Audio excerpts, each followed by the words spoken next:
반갑습니다, 여러분. 오늘 해설에서는 아주 속 시원한 철학적 망치를 하나 꺼내볼까 합니다. 바로 낡고 답답한 규칙들을 산산조각 내고 우리가 지금 발딛고 있는 진짜 자연스러운 현실 위에서 도덕을 처음부터 다시 세워보는 시간, 니체의 도덕적 자연주의에 대해 파헤쳐보겠습니다. 니체는 이런 말을 남겼죠. 세상에는 오로지 너만이 걸어갈 수 있는 길이 하나 있다. 그 길은 어디로 이어지는가 묻지 말고 그저 걸어가라. 정말 가슴을 울리는 말 아닌가요? 그런데 곰곰이 생각해보면 우리는 그동안 왜 나만의 고유한 길을 걷지 못했을까요? 왜 남들이 만들어 놓은 내 몸엔 꽉 끼고 불편하기 짝이 없는 도덕적 규칙이라는 옷을 억지로 입고 살아왔던 걸까요?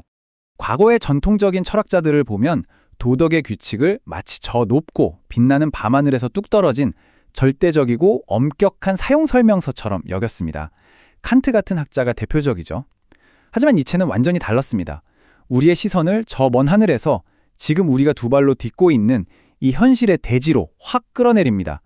초월적인 하늘의 명령 같은 건 잊어버리고 당장 숨쉬고 움직이는 우리의 몸, 그리고 자연스러운 생존 그 자체에 초점을 맞추자는 거죠.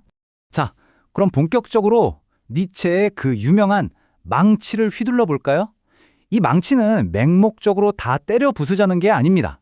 우리 삶에 맞지도 않는 비현실적인 도덕적 건축법들을 깨끗하게 철거하는 아주 유용한 도구인 셈이죠.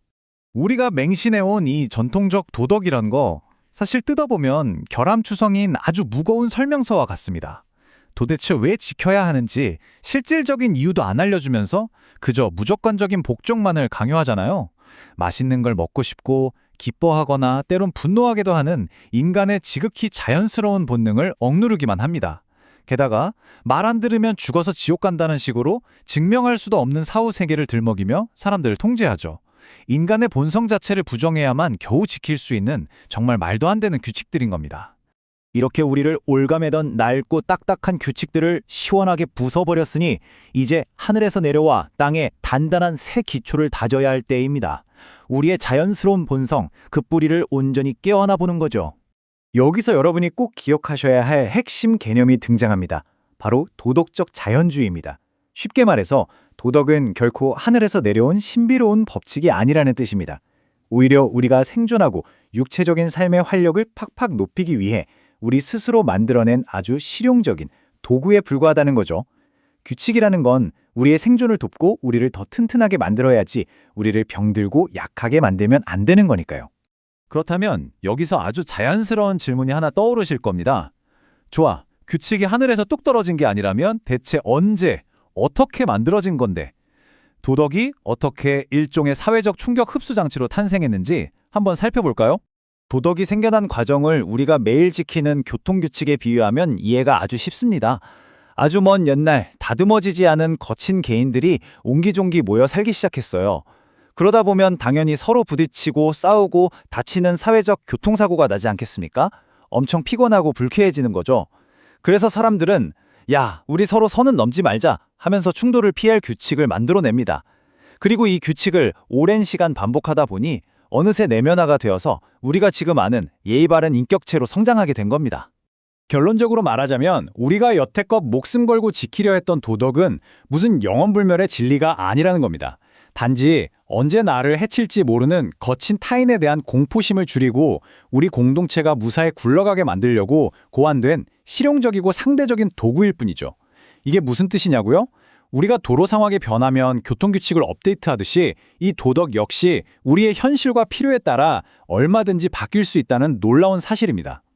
자, 이제 단순한 사회적 생존을 넘어서 개인의 삶을 폭발적으로 성장시키는 니체 철학의 핵심 엔진으로 넘어가 보겠습니다. 바로 내 삶을 레벨업시키는 힘의 의지입니다. 여러분, 니체가 말하는 행복의 정의를 들으면 아마 깜짝 놀라실 겁니다. 그에게 행복이란 퇴근 후 소파에 가만히 누워있는 그런 수동적이고 편안한 상태가 아닙니다. 오히려 장애물에 맞서 싸우면서 내 안에 힘이 쑥쑥 커지고 있다는 걸 온몸으로 느끼는 그 벅찬 감정이죠. 헬스장에서 무거운 역기를 한 기까지 들었을 때 느껴지는 기분 좋은 근육통이나 게임에서 진짜 어려운 보스를 간신히 물리치고 레벨업을 할 때 터져나오는 그 압도적인 성취감, 바로 그게 진짜 행복이라는 겁니다. 이 개념을 적용하면 우리가 알던 선과 악의 기준마저 완전히 뒤집혀버립니다. 니체의 시각에서 진정한 선이란 내면의 힘을 팽창시키고 저항을 돌파해 나가는 활기찬 생명력, 바로 그 자체입니다. 그럼 반대로 악은 뭘까요? 단순히 남에게 피해를 주는 걸 넘어서 나 자신이 무거운 닻을 내린 것처럼 현실에 안주하고 더 이상 레벨업하지 못한 채 고인물처럼 정체되어 버리는 모든 나약한 상태를 뜻합니다. 정말 소름 돋는 통찰이죠? 자, 지금까지 우리가 망치로 옛 규칙을 부수고 새로운 생명력의 기준을 세워본 이유가 다 여기에 있습니다. 결국 궁극적인 목표는 단 하나, 바로 내 삶의 진짜 주인이 되는 겁니다. 그럼 진정한 주인의 도덕을 갖춘다는 건 어떤 모습일까요? 우선 누군가 억지로 쥐어준 낡은 설명서의 노예가 되기를 단호히 거부하고 나만의 규칙을 능동적으로 만들어가는 겁니다. 그리고 나의 끌어올리는 본능, 나의 육체, 나의 현실을 있는 그대로 강렬하게 사랑하고 긍정하는 거죠. 삶이라는 무대를 끝없는 자기 극복과 나 자신의 마스터해 나가는 세상에서 제일 흥미진진한 퀘스트로 여기는 태도, 이것이 바로 주인의 방식입니다. 오늘 해설을 마치며 여러분께 꼭 던지고 싶은 질문이 하나 있습니다. 니체의 망치를 넘겨받아 낡은 도덕의 껍질을 아주 시원하게 부숴버린 지금, 여러분은 오늘 여러분만의 고유한 길을 걷기 위해 어떤 새로운 규칙을 직접 써 내려가시겠습니까? 더 이상 남이 정해준 규칙에 끌려다니지 마세요. 여러분의 삶을 진정으로 레벨업시키는 여러분만의 룰을 창조해 보시길 응원합니다. 함께 해주셔서 감사합니다.